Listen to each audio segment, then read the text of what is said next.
Oke, terima kasih sudah klik video ini. Tapi jangan lupa guys, klik tombol subscribe-nya. Karena subscribe itu gratis guys. Dengan subscribe, kamu support channel ini terus untuk upload hampir setiap hari. Thank you. Oke, bismillahirrahmanirrahim. Assalamualaikum warahmatullahi wabarakatuh. Alhamdulillahirrabbilalamin. Assalatu wassalamu ala asyrafil anbiya'i wal mursalin Sayyidina Muhammad wa ala alihi wa ashabihi ajma'in. Amma ba'du. Oke, perkenalkan, nama saya Hairul Huda. Nah, di sini saya mewakilkan kelompok saya, yaitu kelompok 4, untuk melakukan opening video ini. Nah, di sini kelompok 4 akan membahas tentang sejarah peradaban Islam pada masa Khalifah Abu Bakar As-Siddiq. Di sini ada beberapa bab yang akan kami bahas. Pertama yaitu tentang biografi Abu Bakar As-Siddiq. Yang kedua, mengetahui gelar Khulafaur Rasyidin pada Abu Bakar. Yang ketiga yaitu pemerintahan Abu Bakar. Yang keempat yaitu administrasi dan organisasi Abu Bakar.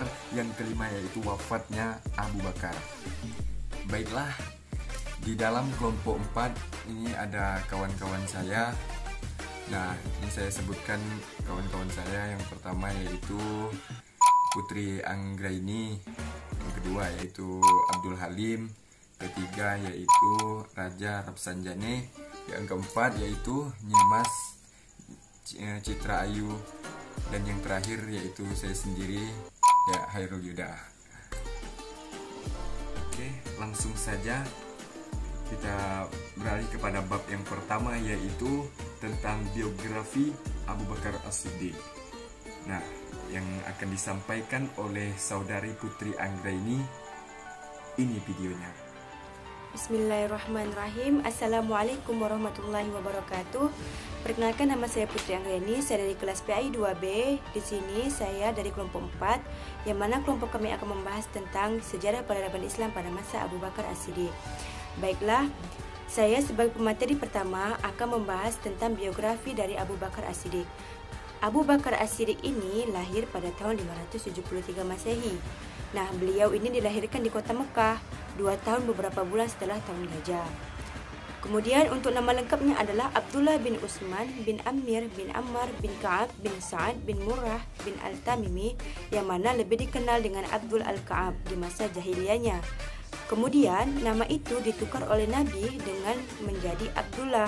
Nah, yang tadinya Abdul Al-Ka'ab ini kemudian diubah oleh Nabi menjadi Abdullah.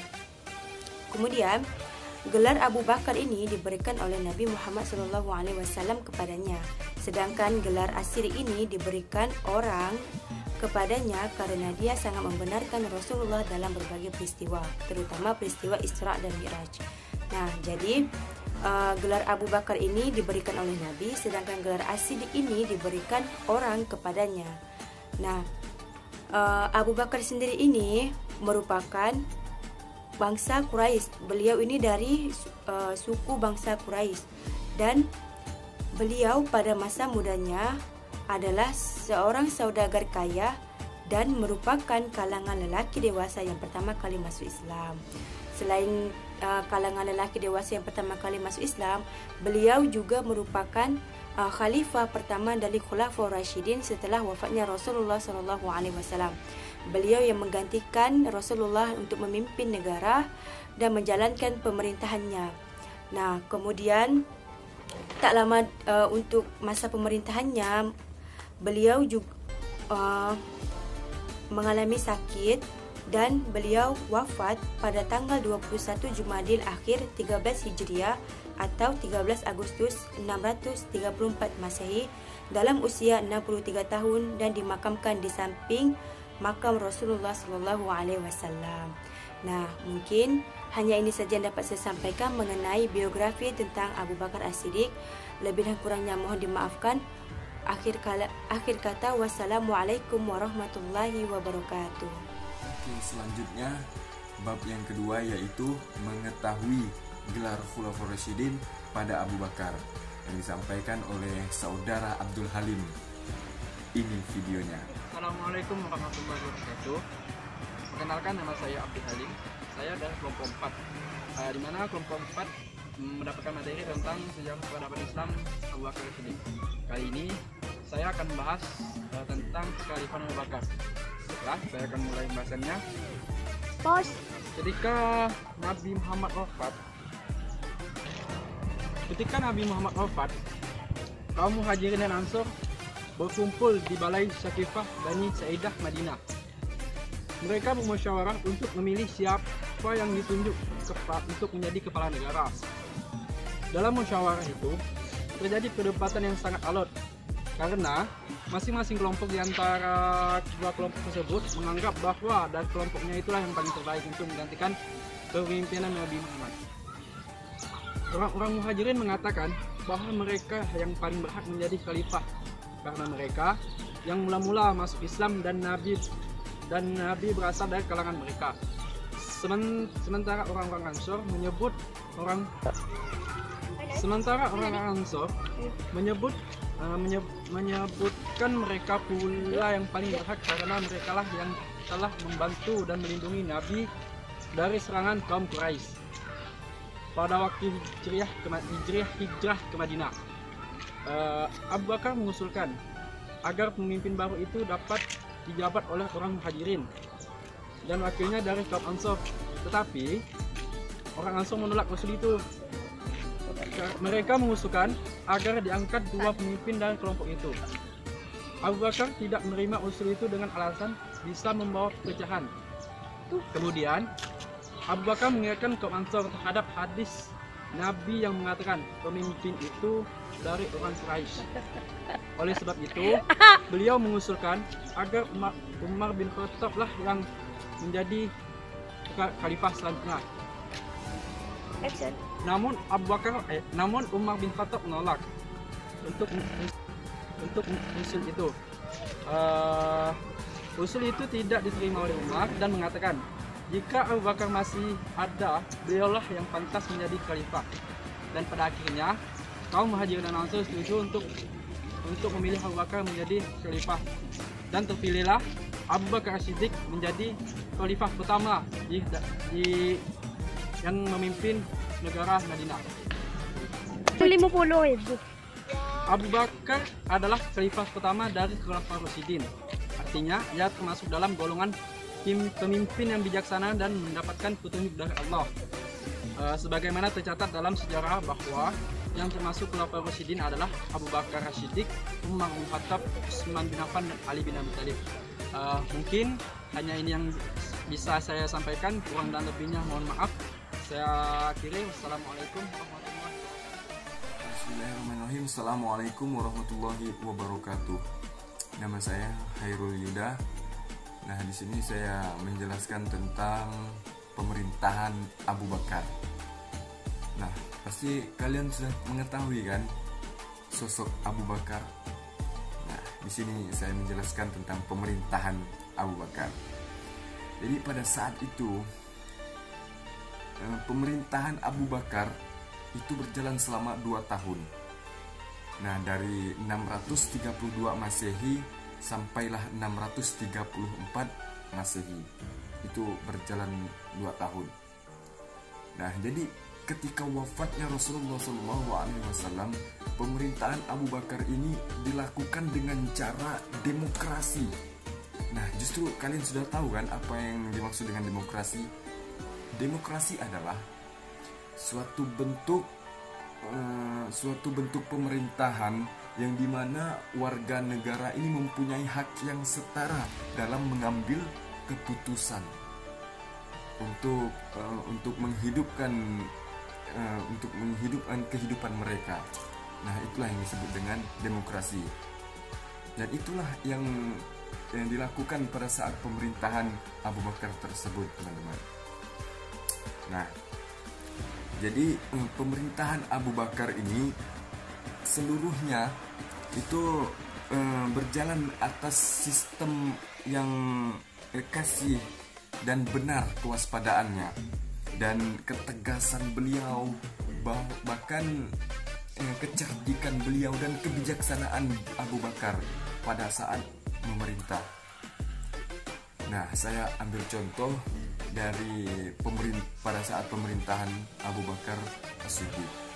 Nah, jadi ketika wafatnya Rasulullah SAW, pada saat itu, pada saat pemerintahan Abu Bakar As-Siddiq, tatkala Abu Bakar As-Siddiq memutuskan untuk memerangi orang-orang yang enggan membayar zakat. Nah, pada saat itu masyarakat pun berkata bahwa zakat ini bukan kewajiban agama lagi. Nah, pada ketika itu Abu Bakar dan bersama Umar bin Khattab radhiyallahu an, mereka berdua, dan Umar bin Khattab pun berkata kepada Abu Bakar, "Wahai Abu Bakar, takutlah engkau kepada Allah. Bagaimana kita memerangi mereka? Sementara mereka yashhadu anna ilaha illallah wa anna muhammadar rasulullah." Sementara mereka menyaksikan bahwa menegakkan kalimat Allah, dan mereka juga menegakkan sholat, dan mereka juga menegakkan puasa-puasa Ramadan. Mengapa kita perangi mereka? Dan Abu Bakar As-Siddiq pun menyampaikan alasannya. "Demi Allah, Umar, andai kata aku seorang diri, aku akan perangi mereka sehingga mereka kembali ke jalan yang benar." Nah, itulah ungkapan dari Abu Bakar As-Siddiq tersebut. Nah, jadi pada ungkapan Abu Bakar As-Siddiq, Umar pun berkata, "Wahai Abu Bakar, saya tidak mempunyai pilihan kecuali sami'na wa ata'na. Saya dengar dan saya taat, wahai Abu Bakar." Nah, singkat cerita, ketika Abu Bakar wafat dan Umar bin Khattab radhiyallahu an menjadi khalifah. Dan pada saat Umar bin Khattab radhiyallahu an menjadi khalifah, Umar bin Khattab radhiyallahu an pun berkata, "Laula Abu Bakar, kalau bukan karena Abu Bakar, zakat ini syariat zakat tidak dijalankan, dan syariat zakat sampai sekarang pun tidak berjalan." Nah, itulah Masya Allah, itulah kegigihan Abu Bakar sehingga zakat itu berjalan sampai sekarang. Nah, jadi Umar bin Khattab radhiyallahu anhu ini mengakui bahwa kegigihan Abu Bakar itu adalah benar, sikap Abu Bakar itu adalah benar, bahkan keputusan Abu Bakar itu adalah benar, bahwa kebatilan itu tidak bisa diajak kompromi, dan kebatilan juga harus kita musnahkan, dan kita lemparkan saja. Nah, jadi yang namanya hak itu harus kita perjuangkan dan harus kita tegakkan. Nah, itulah kita ambil contoh dari Abu Bakar, subhanallah. Ketika beliau menegakkan perjuangan itu, itulah dengan ketegasan beliau, kebijaksanaan beliau dalam pemerintahan tersebut, sehingga Umar bin Khattab pun mengakui bahwa kegigihan, kebijaksanaan, bahkan ketegasan Abu Bakar itu adalah benar. Nah, terima kasih. Oke, selanjutnya yaitu bab keempat, yaitu administrasi dan organisasi pemerintahan Abu Bakar, yang akan disampaikan oleh saudara Raja. Ini videonya. Bismillahirrahmanirrahim. Assalamualaikum warahmatullahi wabarakatuh. Alhamdulillahirabbil alamin, wassalatu wassalamu ala asrafil anbiya wal mursalin, sayyidina wa maulana Muhammad wa ala alihi wa sahbihi ajma'in. Perkenalkan, nama saya Raja Rapsanjani. Saya dari kelompok 4 yang akan membahas tentang peradaban Islam pada masa Abu Bakar As-Siddiq. Di sini saya mengambil poin administrasi dan organisasi pada masa Abu Bakar As-Siddiq. Saya akan membahas 3. Yang pertama, urusan keuangan. Yang kedua, sumber-sumber keuangan. Dan yang ketiga, urusan kehakiman. Yang pertama, urusan keuangan. Urusan keuangan ini yaitu kas negara atau lebih dikenal dengan Baitul Mal. Abu Bakar sebagai khalifah, dia memilih Abu Ubaidah Jabir bin Jarrah sebagai penanggung jawab. Jadi penanggung jawab Baitul Mal ini pada saat Abu Bakar yang memimpin, yaitu ditanggungjawab oleh Abu Ubaidah Amir bin Jarrah. Kemudian yang kedua, sumber-sumber keuangan. Sumber-sumber keuangan ini dihasilkan dari zakat, rampasan perang, dan upeti. Di sini Abu Bakar sebagai khalifah, dia juga menjadi ketua sumber keuangan ini. Jadi fungsi sumber keuangan ini diberikan atau dibagikan kepada istri mujahid, para janda-janda, dan orang tua yang tidak mampu bekerja. Kemudian yang ketiga, urusan kehakiman. Urusan kehakiman ini, Abu Bakar sebagai khalifah memilih Umar bin Khattab sebagai menterinya. Jadi urusan kehakiman ini ditanggungjawab oleh Umar. Fungsinya untuk permasalahan dari umat yang ada kesalahpahaman atau apalah gitu, dan akan dihakim oleh Umar. Baik di sini tidak memandang perbedaan, baik itu keluarga Umar kah atau Abu Bakar kah. Jika dia salah maka dia akan dihukum, dan jika dia benar dia akan mendapatkan keadilan. Baiklah, itulah yang dapat saya sampaikan. Kurang lebihnya saya mohon maaf. Ya akhiri, wassalamualaikum warahmatullahi wabarakatuh. Oke, selanjutnya beralih kepada bab yang kelima, yaitu tentang wafatnya Abu Bakar As-Siddiq yang akan disampaikan oleh saudari Nyemas Dini Citra Ayu.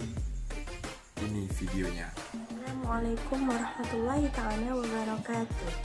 Perkenalkan, nama saya Nyemas Dini Citra Ayu. Saya dari kelompok 4. Di sini saya akan menjelaskan materi tentang wafatnya Abu Bakar As-Siddiq. Abu Bakar As-Siddiq menjabat menjadi seorang khalifah selama 2 tahun 3 bulan. Beliau mengalami jatuh sakit pada saat beliau sedang mandi. Selama 15 hari, beliau memiliki gejala, yaitu gejala berupa demam.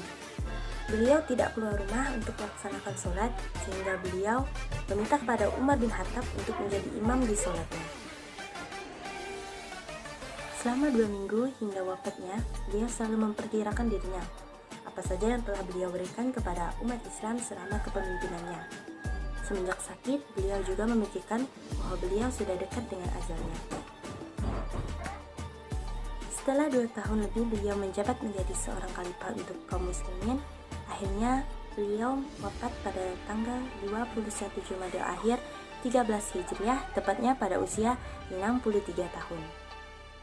Beliau dimakamkan di samping makam suri teladan sahabat tercintanya Rasulullah SAW. Betapa bahagianya Abu Bakar As-Siddiq karena ia adalah salah seorang yang telah dikabarkan oleh Rasulullah SAW bahwa ia akan masuk surga. Mungkin sekian yang dapat saya sampaikan, kurang dan lebihnya saya mohon maaf. Wabillahi taufiq wal hidayah. Assalamualaikum warahmatullahi ta'ala wabarakatuh. Nah, oke, dari video-video tadi kita sudah mengetahui dengan sejarah-sejarahnya Sayyidina Abu Bakar As-Siddiq. Nah, kita mengetahui bahwa dari biografinya Abu Bakar, sejarah-sejarahnya Abu Bakar, pemerintahan Abu Bakar, administrasi dan organisasi pada pemerintahan Abu Bakar, sehingga kita juga mengetahui pada detik-detik wafatnya Abu Bakar As-Siddiq. Nah, dari uraian tersebut dapatlah kita tarik kesimpulan bahwa Abu Bakar ini adalah khalifah, seseorang yang pertama kali memeluk agama Islam. Nah, dia ini berdakwah Islamnya bersama Rasulullah SAW untuk menegakkan keislaman ini. Nah, pada saat pemerintahan Abu Bakar ini banyak sekali berbagai kesulitan yang dihadapinya.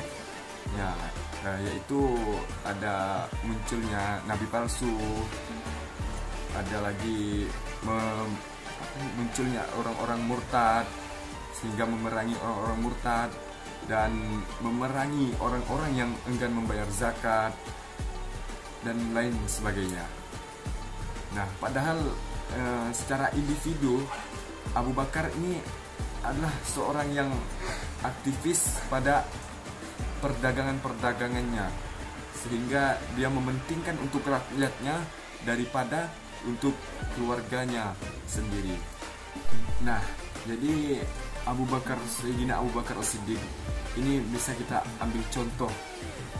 Nah, terutama yaitu tentang kejujurannya, keberaniannya, bahkan ketegasannya, kesolehannya, sehingga beliau tetap menegakkan Islam ini. Nah, itulah kesimpulan yang dapat kami tarik. Apabila ada kekurangan, mohonlah dimaafkan. Mungkin itu saja yang dapat saya sampaikan. Wabillahi taufiq wal hidayah. Wassalamualaikum warahmatullahi wabarakatuh. Oke, ingat guys, tetap berada di rumah, tetap melakukan ibadah di rumah, terutama pada saat bulan puasa Ramadan ini. Ya, kita harus memperbanyak ibadah. Kita harus fastabaqul khairat, itu berlomba-lomba lah dalam kebaikan. Kita berlomba-lomba dalam bulan puasa Ramadan ini. Terima kasih.